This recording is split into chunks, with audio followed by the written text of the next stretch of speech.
తిరుమలలో శ్రీ వెంకటేశ్వర స్వామి వారి గడ్డం కింద పచ్చకర్పూరం ఎందుకు పెడతారో తెలుసా?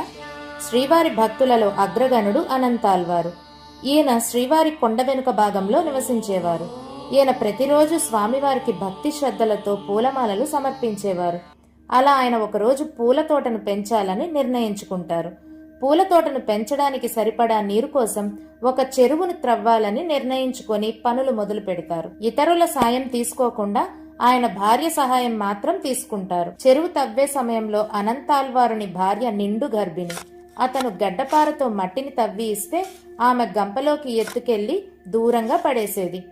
ఇలా చేస్తూ ఉన్న వారిద్దరినీ చూసి ఆ భార్యాభర్తలకు సహాయపడాలి అనుకుని 12 సంవత్సరాలు ఉన్న ఒక బాలుడు అక్కడికి వస్తాడు.